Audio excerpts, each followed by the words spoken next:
What's up, everyone? Welcome back to Sports Talk Radio. I am your host, Niki Marie. I'm Stix Mitchell, Stix Show. Your boy M Extra, M Extra 24. We got a special guest here. I'm not even sure what to He's call gonna call her mom. No hashtag, no tag. He's gonna call her mom, man. It's a special one. Hashtag mom. Mom Pat. Yeah, so this is my mom. This is great. This is great. Bringing this us is some nice weather from Miami. Yes, definitely. So, I'm loving it right now, though. So how does it feel to be back home? It feels good. It feels really good. All right. Yeah, well, let's shout out to the weather for showing love while she's down there. Shout out to the weather. You know, it couldn't have been a better day. See, I got on short sleeve. I'm already in my summer. You know what I'm saying? Summer gear. I'm ready. Glow. I'm ready. Welcome to Sports Talk. Definitely. Happy to have you on our platform. Yes. Thank you. I will ask a question. Have you ever done radio, communications, podcasts? No. So it's the first. Good with her first. It's good. This is why I like that. She's lying to you. She's lying to you already.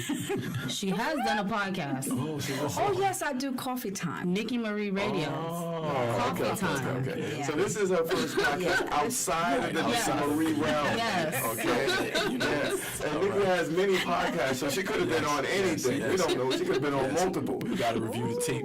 And you got to listen that. to that, though. Yeah, we're going to do coffee time tomorrow in the morning. Well, I don't drink coffee, but I come on. I like tea. Substitute Even some if it's hot tea, chocolate. hot chocolate. They don't know what's in my cup. Exactly. They don't know what's in my cup. Either or, hot chocolate, we're all There you go. non-coffee drinkers. Yeah. That's it. But, I know my mom wants to get right into it, talk about Tiger Woods. Yeah. That's our first topic, the guy. Yes. Please, let it be So the first topic. everyone who has said he wasn't going to do it, he has proven them wrong. Yeah. Like I told my mom when we were at the house, I said, like the phoenix, he rose again, up from the ashes. Okay. Hey, it's not bad. I mean, injuries, major surgeries. He has, Infidelities. I'm Yeah, we gotta be real. We're not It would be remiss if we weren't real. If you want to really keep it real, a lot of folks threw him in the trash. Yes, They they completely did. threw him They away. did. They just said, his life,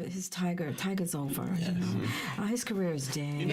What was He'll never crazy come to me? back. Yeah, once he went down, when they saw him go down, I was like, okay, that's it. The reasons for why he was being, put in that box, I'm hearing guys talking about golfers lifting weights and doing all of these high performance things now, and that the game has passed them by. Like, at the end of the day, golf is still golf. Like, I don't care how many weights you lift and all of these other things you can do.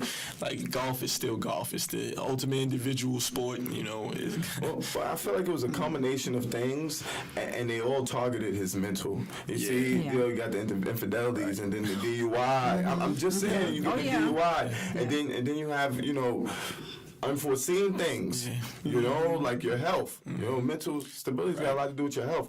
So I give him credit for being mentally strong enough to come back. He had to fight through a lot. He fought through a lot. Even through the pain. He fought through the pain.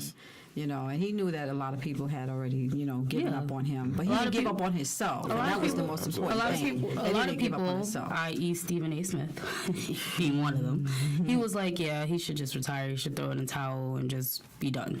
And a lot of people say that. And when you look at all the accolades that he got in such a short time early in his career, I mean, this guy was heralded as, the next great one. And he was winning, major tournaments, Masters, and he made things look easy. So maybe, to people who have not achieved that sort of greatness, they think that you can just walk away from it. Right. But he could walk away with all his awards and all his accolades, but it's not enough. He needed to come back and do it again. And it looks like he's preparing himself to get on a large run because he's not playing in as many tournaments, and he's taking the time off that he needs in between so that he can be effective and really try to win tournaments instead of just competing in them. I think what's important too is that we have to understand the mindset, the mentality of a great player at anything. When you're great at something, you don't let outside things interfere with your presence. preparation and your, you know, and the way you go about doing things. You're always locked in. And I think guys like Tiger have that ability to just zone in and get to a point where they're just going to focus on what their task is and then get the most out of themselves. And he obviously was able to do that and beating these younger guys who are supposedly, you know, ahead of the curve now because of their new training regimens and things of that nature. But at the end of the day, Tiger's still Tiger. Exactly. Yeah. Oh, definitely want to praise him for being mentally strong again. Yeah, and congratulations. I've made a comeback or two, and it's up here. Yeah. You know, it's really up here. You know, that with all to say every day I'm gonna attack it. And I'm gonna get back to the principles and you gotta really break things down to the smallest detail. Yeah. And he probably, you know, a lot of people say he had to reinvent his swing, and those things are hard to do. Because the back injury, man, that's the most integral part of a golfer is the back. You know? If you don't have your back, man, your legs are basically out from under you as a golfer. So just everything that he had to go through to recover, to be able to swing and not have that mental side effect where you feel like, you know, something could go wrong at any moment, just to get over that hurdle. It's big for Tiger, man. Definitely. I mean, it seems like everybody's going through some injuries right now. I mean, I know this isn't one of the topics, but the Yankees and so many other players are getting injured right now. Well, injury is part of the game. You know, it's a part of life. You know, when you sign up, you don't know what's going to happen. Right. You know, it's actually starting to affect both New York teams. The Mets now have got a bunch of guys on the ringer now. So well, we have MLB talk later, and I hope it's a small portion. I know. Not your favorite topic. Yeah, we're jumping into that. But shout out to Aaron Judge. It's my heart right hopefully there. Aaron Judge gets better fast. I think he need to lose some weight. You know what I mean? Like, take down the muscles a little bit. All right, so now we're moving on. Moving on. Get hurt. Yeah, the game last night was insane. Moving on to NBA. And that was talk about that game last night. All right, wait. We got to talk about the picks. Well, if we talking about Eastern Conference, the Western Conference isn't done yet. We got games tonight, and we got. I know. We're purely picking Eastern Conference. I know, but I just want to talk about the Bucks versus the Celtics. Man, that's gonna be good. That game is going to be on Sunday. We gotta wait a few days. At 1 o'clock. Yeah, we gotta wait a few days, but it's gonna be a great series, though, man. When you think about all the matchups, why is it a wrong move? Giannis Antetokounmpo. Come on. I think I said that right. Come on. I didn't practice it. I swear I didn't. He's probably the only reason that I would pick the Bucks, but I'm just going with Celtics because I feel like the Celtics players are a little bit more seasoned. Give you a few gems, okay? Here we go. The Bucks are getting back Brogdon. Okay. Former Rookie of the Year. 90, 50, 40 guy. You don't understand what that means. I don't have the time to get into it. But, I mean, this guy, Brogdon, man, that guy coming back to guard Kyrie Irving, man, it's going to be a great series. I mean, no one can guard him, but I just really like him because he's 6'4", he's aggressive, and he's a knowledgeable guy on defense. He pays attention so you're saying it's about height? Height, strength, athleticism. Because the last time we played against each other, I beat you. I'm just saying. I mean, I want everybody to know that these dreams are purely on her. Like, I have nothing to do with these. You know, ambition. You know, you got to look towards kings and heroes, and I've had mentors all my life, so I mean, I understand the admiration. I can't vouch for that one, but I understand the admiration. You know, even though I'm retired, you know, I'll always keep myself, above water. But definitely, I feel like the Bucks got that one. And on the other side, Toronto and Philly, I gotta go with Toronto. I just feel like all that length, Philly gave me a scare. Even though Toronto gave me a small scare. Philly won yesterday. Yeah, they did. But Toronto won in really nice fashion as well. Brooklyn? Just saying, look who they're playing. Brooklyn? Brooklyn. You guys are Brooklyn. Yeah. I don't know what's wrong. I mean, Brooklyn is Brooklyn. I mean, they're not really ready for it. Why would you disgrace the hometown like that? I'm not disgracing the hometown. Stay out of it. If you ain't got nothing nice to say, then don't say nothing. No, we gotta be real here. That's what we model ourselves. With a grain of salt. Keeping it real. I gotta be real about Brooklyn. Brooklyn's on the rise. They're doing a great job. Front office is getting a lot of good young guys. Anyway. Yeah, they weren't even supposed to be in, and they're in here. They made a little noise. Got a couple of dust ups. What happened to the Heat? Oh, man. I think they catered a little bit too much to D Wade. I'm just, It was kind of like Kobe's last run. It was kind of like Kobe's last run, where the team kind of catered to him so much that they couldn't really flourish and find an identity. Also, they had some injuries. Goran Dragic was injured a lot of the year. Deion Waiters was injured a lot of the year. Hassan Whiteside's got some mental issues. Has he picked up a therapist? Well, Hassan Whiteside, he's ridiculous. He's retarded. They had to put him on the bench. Stop. I'm done. And I don't think it's clinically either. I think this is like, it's nice to hope this is medicinal. Because he's in Miami. And I lived in Miami. Miami has a nice nightlife. You can have some influences in Miami that are not too good. You know, you down there. So, Hassan Whiteside, they gave him a lot of money to be that cornerstone big, but second half of the year, Bam Adebayo was starting. What is he, a rookie, second-year guy? So it's like... I think Hassan Whiteside has to take a look in the mirror, though. He's got to maybe reinvent himself a little bit because the game and the way it's going for big men is we see guys like Joel Embiid at the forefront of the position. I mean, you got to be able to space the floor. You got to be able to work from outside of 17 feet, and those are not things that Hassan Whiteside is capable of right now. So I think he has to take his individual development a little bit more seriously and make himself somebody who's more valued in today's game. Okay, what if I told you that you're completely wrong right now? I'm not. Hassan Whiteside can shoot a 17-foot jump shot. No, I'm telling you. I'm telling you. I didn't say he needs to be more efficient at it. You just made it seem like the guy's got to work on his game. This has nothing to do with his game. I said here. You see, Eric Spoelstra, remember, he went at it with the big three.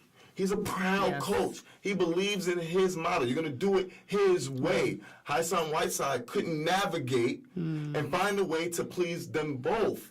That's what great players do. They take the input from the coach who's a little crazy and he's got Pat Riley on his side. Right. So you got to listen to Eric Spoelstra. And instead, he went to the dog. He went to the pound. And he sent them in, now you're going to come off the bench because you're not listening to what I want from you. Right. Hassan Whiteside's got a great game, but he wanted them to defend and rebound. Okay, that's what they needed him for, to be that cornerstone, to ignite the defense.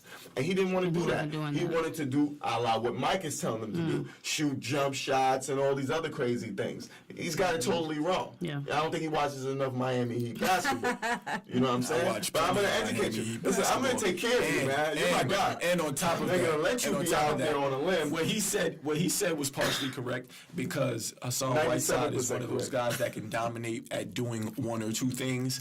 But that's what's supposed if you want to be if you want to be a max player, if you want to be a guy who can demand things, if you want to have, something to say all the time, which is what he likes to do, then you have to now step outside of that. You have to now elevate yourself to where you can have the game to go with what you're saying. You got to be able to back up what you're saying. You got to be able to, stand on these things that you're trying to change or, implement on the team. So you have to make yourself more valuable. And I think if he expanded his game a little bit or became a little bit more efficient at other things, he could throw these tantrums and do all of the stuff that he does.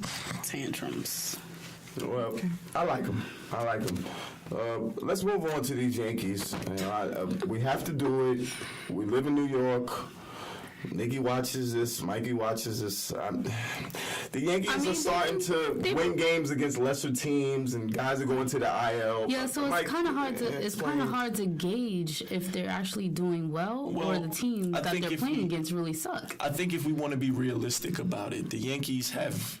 They've lowered our expectations for them as far as where they'll finish this season and where they can go, just from the small sample size that we've gotten so far. We haven't seen domination. We haven't seen a World Series contending team so far, and I don't know if that's injuries or if that's just the way the year is going to go for us so far. But the injuries are, it's killing us because a big part of baseball is chemistry. A big part of baseball is reps, and the guys that are very important to the team are missing valuable time right now. Time that they're supposed to be working out the kinks, getting things together so that they can have strong Septembers and Octobers.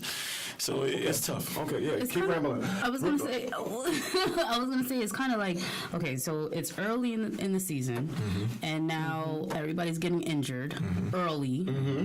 So maybe you finish finish strong because everybody will be recovered. But it's possible. By the end. It's possible. Let me tell you something. We had this talk 2 or 3 months ago, and we talked about the organization and the ownership, okay? George Steinbrenner spent a lot of money, but he was also hard on the guys. They came to spring training early.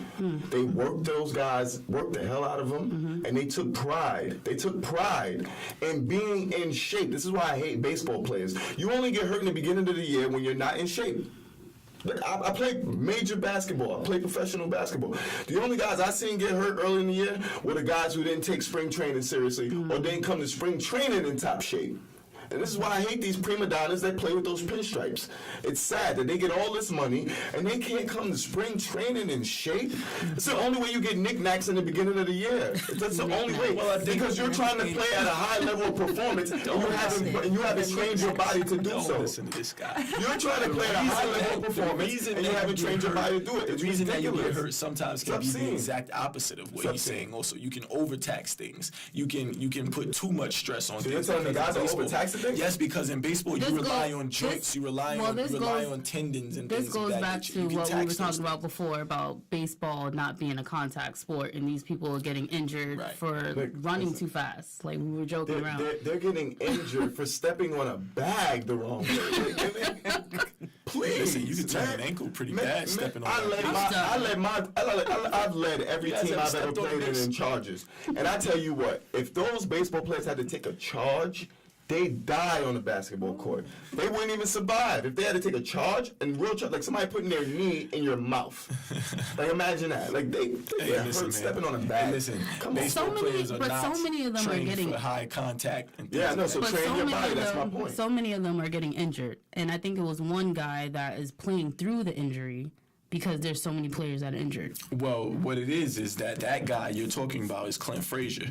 Clint Frazier is a guy who's always been on the cusp. He's young, first of all, and he's always been on the cusp of making the roster, but he gets sent back down to the minors sometimes because the Yankees are paying other guys a lot more money than he's getting right now. And it's pretty close as far as talent-wise with the guys that are above him and him. But he's a very talented young player, and and if he was on another team, he'd be in the majors already.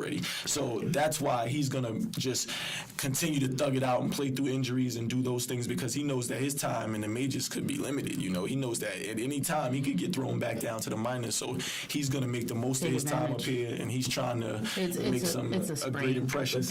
Listen, I will reiterate what I said 2 or 3 months ago.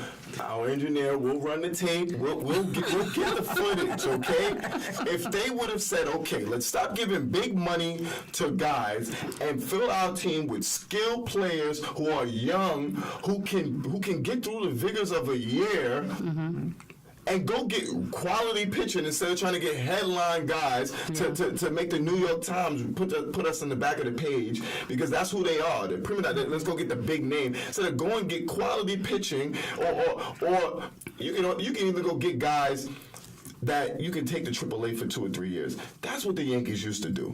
They used to. Hold on. I give you a second. They used to cultivate talent. Time on, Nick. They used to cultivate talent. They would send guys to Double and AAA, let them get good. They would have household names before they even came and played with the Yankees because they cultivated them. Yeah. They promoted them. They allowed their games to be seen on large, I seen televised games for AAA players back in the days. Okay. Now, what happens? We go get headline guys thinking that they're just going to win championships. It doesn't happen that way. Isn't Mike Trout still hurt?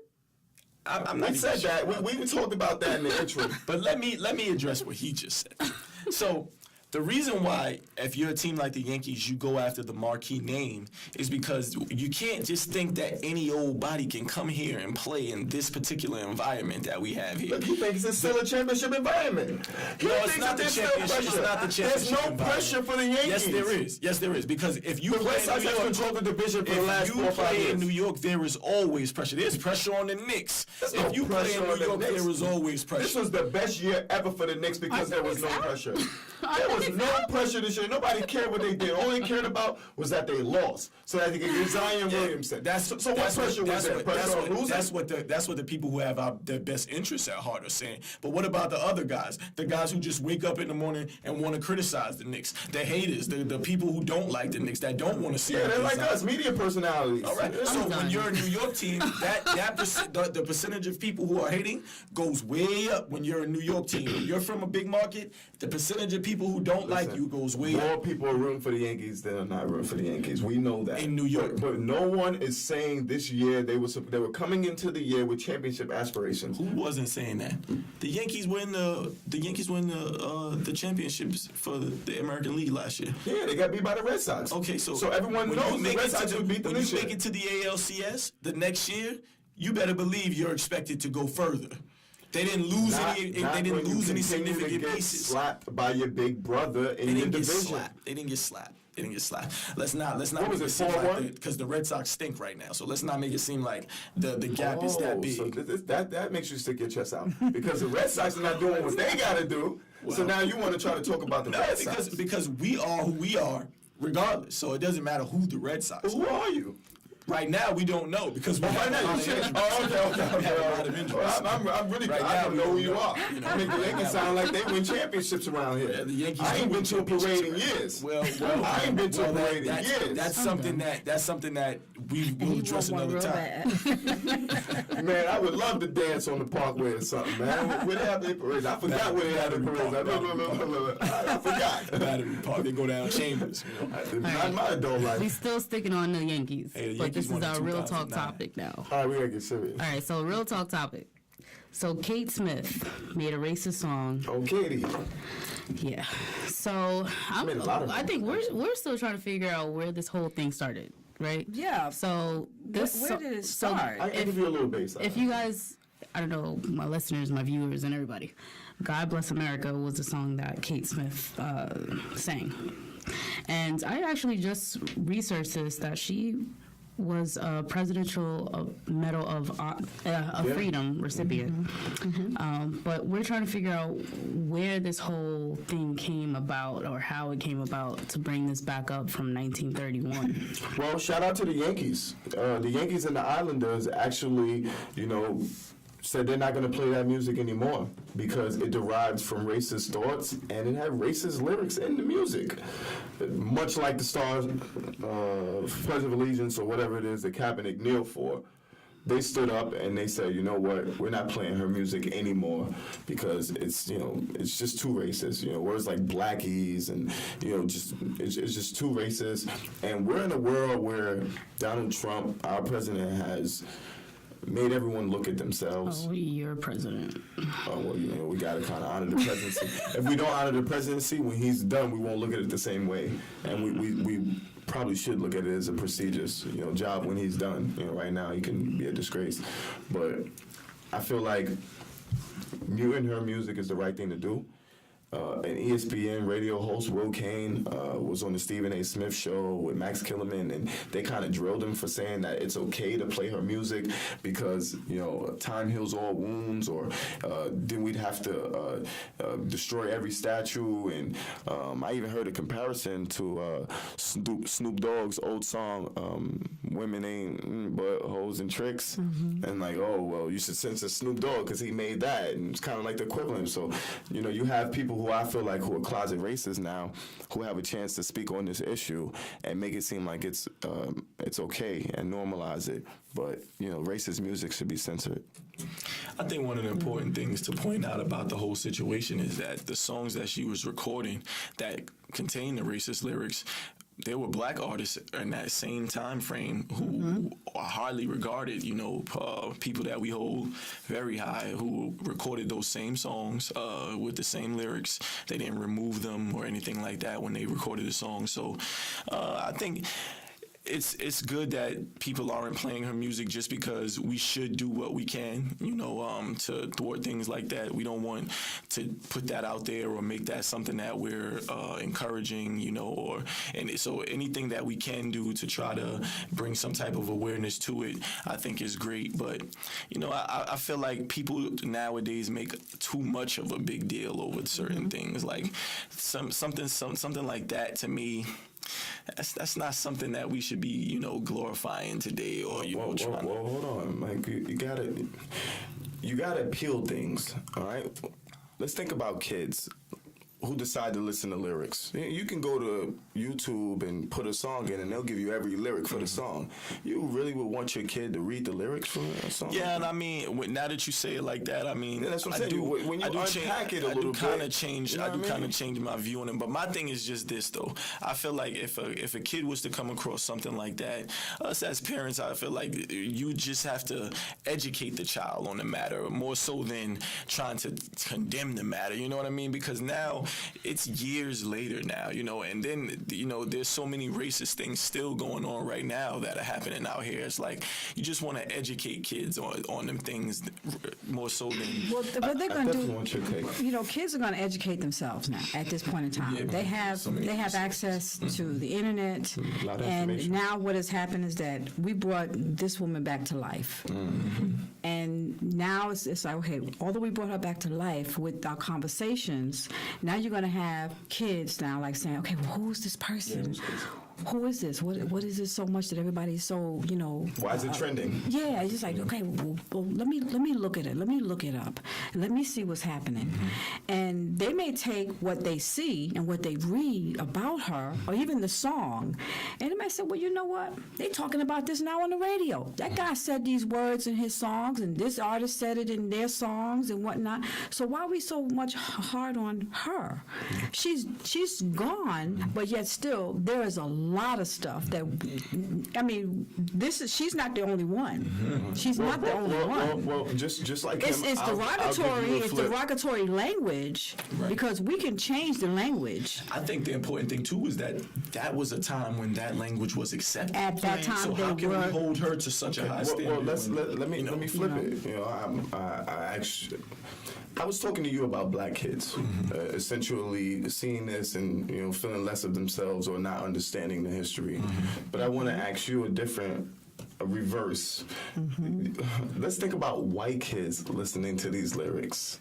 We got a huge white nationalist movement in this country right now, and it's growing. And they're not as scared as they used to be. They used to wear towels over their heads. Now they're out there. So when young Caucasian kids hear this music, wouldn't it influence them to act, or create ideals of a world that still exists? So that's why I say censor it. You know what I'm saying? Because you got to think about the kids. When you unpack it, it's like we're thinking about us. We're thinking about how we perceive it. It's really not about us. We got the knowledge. We're woke. Gone through that. You know what I mean? It bounces off our shoulders. I got two boys, and they would probably hear it. One of them's pale. One of them's dark skinned. So, they both could listen to the song and one take it one way and the other one take it a whole other way. Yeah. But I think that what you said is really important, though, because even down to the fact that just right now, when me and Mom were thinking about it, we were only thinking about it from a black kid's perspective. We weren't even thinking about the younger. So that is something that you have to take into consideration. I think it's because we more so have interracial children. Exactly. And I think of Xavier, I think about Titus, I think about how they're going to be seen to the world, and it's going to be it's a different perspective. They could see something, and one could take it one way, and the other one could take it a whole different way. Exactly. And I would never want them to fuel with each other or look at each other differently. But that's why it's our place in the home to teach and educate our children. And I think well, you did a good job with Niki, so we'll take your expertise on that. Because I think that's missing now. That's crazy that you say that, because I really think that's missing. We rely on the TV, YouTube, the computer, the iPad. We allow those things to educate kids now. I'm old school when it comes to, as far as how we, investigate or look up stuff and everything. Yeah. We had to go to the encyclopedias. You guys would we're going to Google right, or we're going here. it's right there. I was on the end of the encyclopedia. And let me tell you, and let me tell you, it was I had to go and that's what we need to go back to teaching our children is that how to research and how to look up stuff. Go to the libraries. Don't just go to easy access. Right. This is this. I mean, and a lot of that's fake. And there's a lot of there's a lot of it's stuff. a lot of clickbait. It's a lot There's of a lot of fake. stuff in You there gotta be that- careful. that's- I don't you have believe in to. even getting kids cell phones until they're teenagers. I see kids at 9 and 10 years old with phones. And but some It's I tough. can see if some parent give it to their child for especially with what's going on in schools. Oh, emergencies? You know, Yeah, for absolutely. emergency purposes, I think only that we should, give it to them at a young age. But other than that, with all this access to the internet, and the kids don't even write anymore. They don't write anymore. They some of them don't know how to write. And we're allowing them to have these tools that makes things so easy. I've seen it with my own eyes. It's I've seen enabling. how kids, It's enabling. I don't have to write that. I just type this in. No, write. I want you to write. Let's all take a lesson from that today. I learned a lot, and I appreciate Mom for stopping by. Miss Pat, we definitely had a great show. Y'all should have been in here to get I some like of this this. mighty I love that we end on the real talk topic because it always allows me to put things in perspective. 'Cause, I'm a jovial person, but We always go full circle. Oh boy. I mean, it's, So we be like, yo, and then all of a sudden, real you talk gotta topic. get where you just serious. calm it You know down a what I little mean? bit. I It's- watch him. I watch him. Black Believe men me, speak, I yo. learned from you too. Now, Well, thank you, okay, thank you. I I learned some appreciate things that. from you I too. appreciate that. I just- He keeps it real. I try to. I mean, that's the only way I've learned was when it was real and candid right in front of my face. I felt like during the time when I was younger and people sugarcoated things, they were blocking me away from real world. And that kept me as a child. I probably should have grew a little faster. I was behind in maturity. So, Well, you look at you think- now. learn it. Yeah, you learn I think it. I was ahead. Yeah. I think I was ahead. Good direction, definitely. Yeah. Good direction. Shout out to Mom. Shout out to Mom. Miami. Yeah, MIA. Miami. Harlem. I'm still I a used to Harlem be in girl Dade too. County. I'm still a Harlem Lived in girl. Harlem too. Harlem born, But Harlem you raised. guys take care of yourselves, take care of your families. Definitely. And Thank you don't for listen to K. tuning in. Smith, man. Don't listen to her. Make sure your kids don't listen to it. Yeah, it's just. More importantly. And Mike was referencing to Paul Robeson. Don't research him and be mad at Paul Robeson. Man, he had to get his money. It's a cold world. Scratching his You know what I'm skin, saying, man? It's generational wealth. he was I'll trying to end it on the create. note of saying just educate your children. Definitely. That's the most Educate important the thing. kids. The mind. Kids, We out. yourself, yeah. Don't let the cell phone do it.